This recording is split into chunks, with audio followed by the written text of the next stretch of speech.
Okay, this segment on hitting will deal with a lot of the issues and problems that kids have that you really need to be aware of while you're doing all these different drills, whether it be tee work, underhand toss, your overhand throwing, or off the machines. You're always reinforcing good behavior. You're looking to catch them in the act of doing something right. Reinforce them with that first, and then make a suggestion, one thing at a time, and start with the feet and work up the body, and make sure that you've got that part of it firmly down before you start throwing all kinds of other things at them.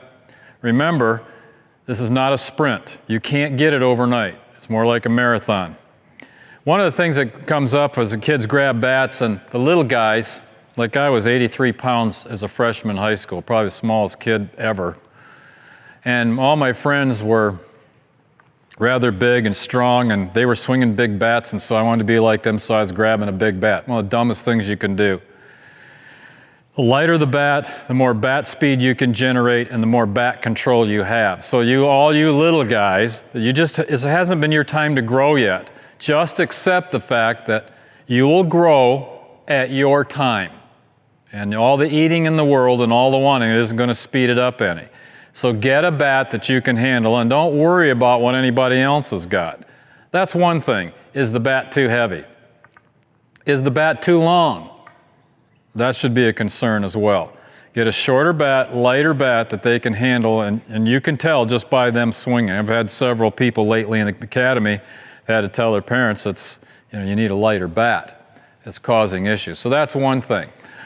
Another thing, and we'll start out with the grip again, as I talked about, when I'm watching them, first thing I look for is, do they line their middle knuckles up? And if they're having problems doing that, put a little black felt tip marker on there. Parents, even if it's permanent marker, it'll come off eventually, but by God, they'll know every time they come up. You never adjust the bottom hand, you adjust the top hand so that they've got it. I look for that first. Because when the hands turn over like that, which most all kids do, the barrel head has a tendency to come down lower. This hand is lower. Whereas, watch what happens when I get the middle knuckles up. Middle knuckles not up, I'm exaggerating for effect. That's one thing you want to look for. The next thing is when I go down to the feet, I look to see, are their feet too wide apart? Probably 85%, that's a guess, could be as high as 90, could be as low as 80 of the people bat the way I'm teaching. Feet outside the shoulder, but some will go much wider and they don't stride. What they do is they load and they cock the hips and they bring the momentum forward in the same way that you'd come here and you'd stride. But generally the way I teach it, because I want them to have the most success, is get the feet just outside shoulder length. They will come up here and start out too wide. That's an issue. The next thing that they will do is they won't step. You'll see kids will do this. Remember I said between the balls of the feet, look at this kid compared to this line. He's already turned his elbow in and he's out there towards second base or between second and first base when he needs to be lined up here to start with. Some kids will come back here and they want to learn to step in. Get them here to start with. You can change and make some corrections later. Let's get them fundamentally sound before we start adding things to it. Remember, keep it simple, stupid. What kids will do then is they will come out and they will swing and they get on their heel and they roll their foot over. That's not good. We want to be on the ball of the foot on a 45-degree angle every single time. The other thing is they have what's called I'll say back foot lockout. They'll swing like this. They'll load, step, fine. They swing, look at my back foot. It's not squashing the bug, and you lose, half your power. You got to have that. When that foot steps and you start your swing, that back foot's got to come right there and open up so that you're taking a picture of the pitcher in front of you. If they don't do that, they'll come about like that. Now look where the stomach is, over toward first base. 2/3 of all your power is from here to here. So you don't want to waste it. Get those hips open every time. And it comes back to that drill where you can stand here like this, load, step, swing, and be balanced in your swing. Some kids will put too much weight. Remember I said, if you have this line coming here and it stays, and you load, you now are here. When you step, you're back to here, and you spin on that axis like it was coming right through the head, right to the ground. The middle part of your body spins on that axis and opens up. The truth of the matter is, some people will say, squash the bug is a wrong way of saying it. Well, it is and it isn't.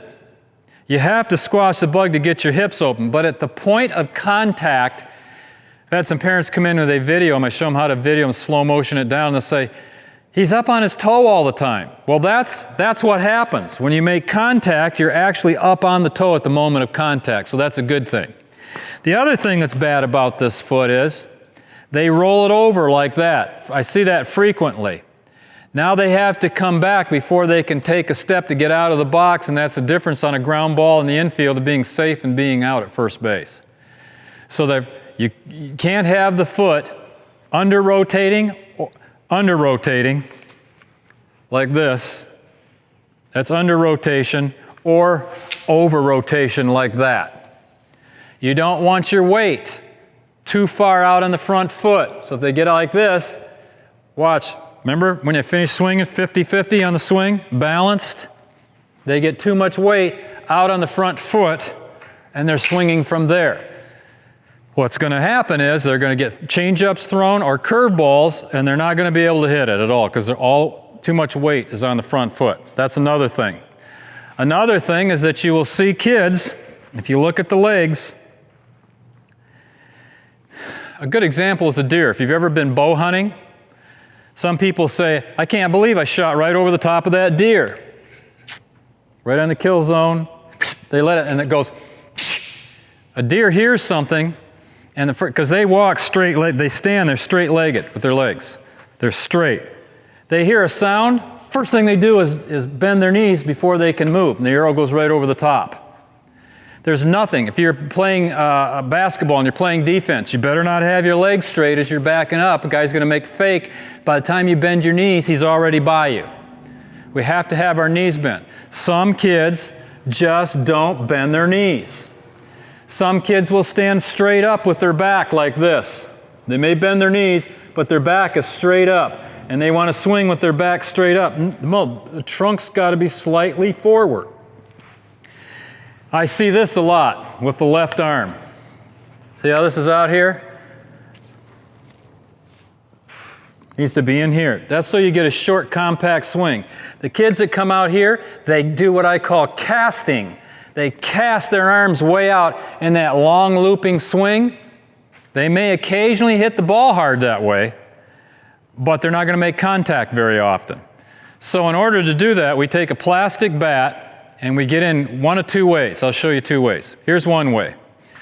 Put a base right down there, get them real close to it, so if they cast, they'd hit the net. This forces them to keep their elbow in and their hands in so they barely touch it. You can take a plastic bat and go over against, get in here close to a board. You'd say, well, I can't possibly swing. Yes, you can. If that elbow's out and the hands are casting out, you're going to hit this wall. If you keep the hands in and the elbow in, you can come through. You're barely hitting that. So you can do that over and over and over and over and over to get them in the right position. This elbow is supposed to be right in here, not out here. I'll see kids with the back elbow. I see both things. They got the back elbow up. You can see it from the side. You can see it from the front. Remember, this is in, back elbow's halfway. Now here's the key. When you videotape them, and you put your finger on the video and you stop it right when the front foot touches, remember, if they end up here, you'll see pros that are up here. This is all called pre-motion. But when they may lift their leg up even. But all of them, this is true of every hitter. When the front foot touches, they're all right down into the hitting position they need to be in to make contact. We don't want any pre-motion. I had a kid in here the other day that's doing this. He's wiggling his butt and his bat's going like this. Calm them down. Load, step, and swing. Be under control. Baseball is not a stud sport. Wrestling is, football is, not baseball. Baseball is a high-skilled, high-finesse thinking man's game. And so you need to be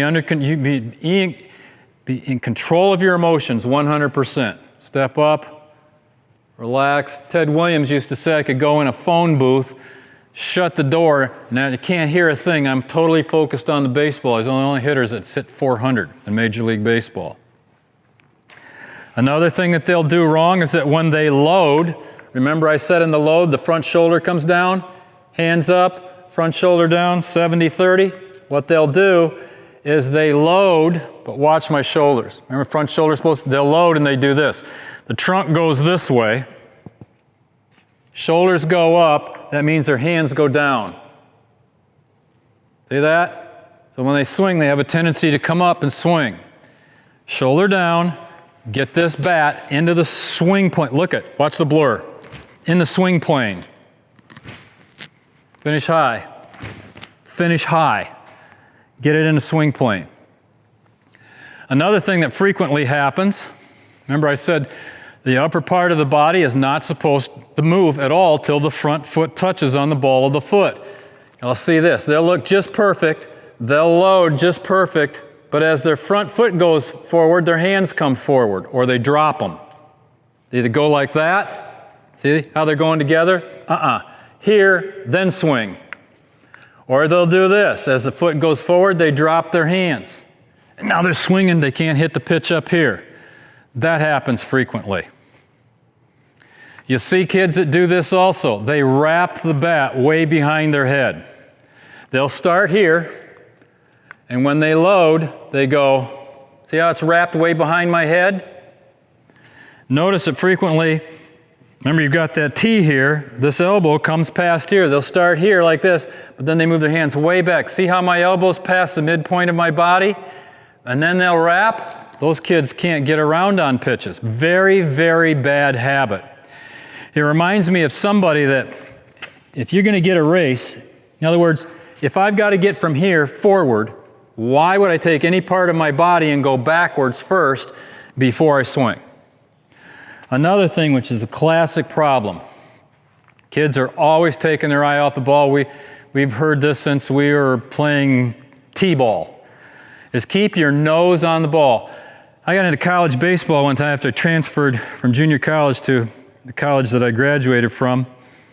One of the first days he's saying, keep your eyes on the ball, and I wasn't doing it. He says, and the guy said, Dickie, get over on the machine. No bat. For the next hour and a half, I had to watch somebody feed balls and stand there and do this. Keeping the nose on every pitch, nose in. And so you're constantly saying that because kids will want to do this. They start to swing and they're looking out to see where it goes, and they'll even turn their heads and look out here in this direction. When they finish the swing, whether they foul it or miss it or whatever, then their nose needs to be right down here in that position. One of the other things that hitters do is they'll get in the batter's box and in the on-deck circle, and I'll see them doing this. They're looking at the pitcher out there and they'll go, or they might go. They're reinforcing wrong technique. Do not ever let them swing any way except the way they're supposed to swing. Same things. Keep both hands on it. And finishing right down in here. Every swing has to be a perfect swing. Also on the on deck or in the hole. I see kids grabbing 2 or 3 bats and they're doing this and they're going all the way around. That's not a good thing to do before you go up to bat. If you're in the hole and you want 2 or 3 bats and you want to bring them around like that and swing them around, 2 or 3 bats in the hole, then throw them off to the side and just get your regular bat, because you recruit too many motor units. That's the nerve and the muscle that allows you to move through. You've recruited too many and you can overswing. It doesn't help you at all. Trying to think of something else. You want to get in the habit of saying below my hands. You certainly want to make sure you pick up good signs while you're at the plate. And you want to develop good habits mentally here all the time. That's something we'll talk about in another segment. Thank you so much for your time and attention. If you have any questions, I will help you in any way that I can. Thank you for your time.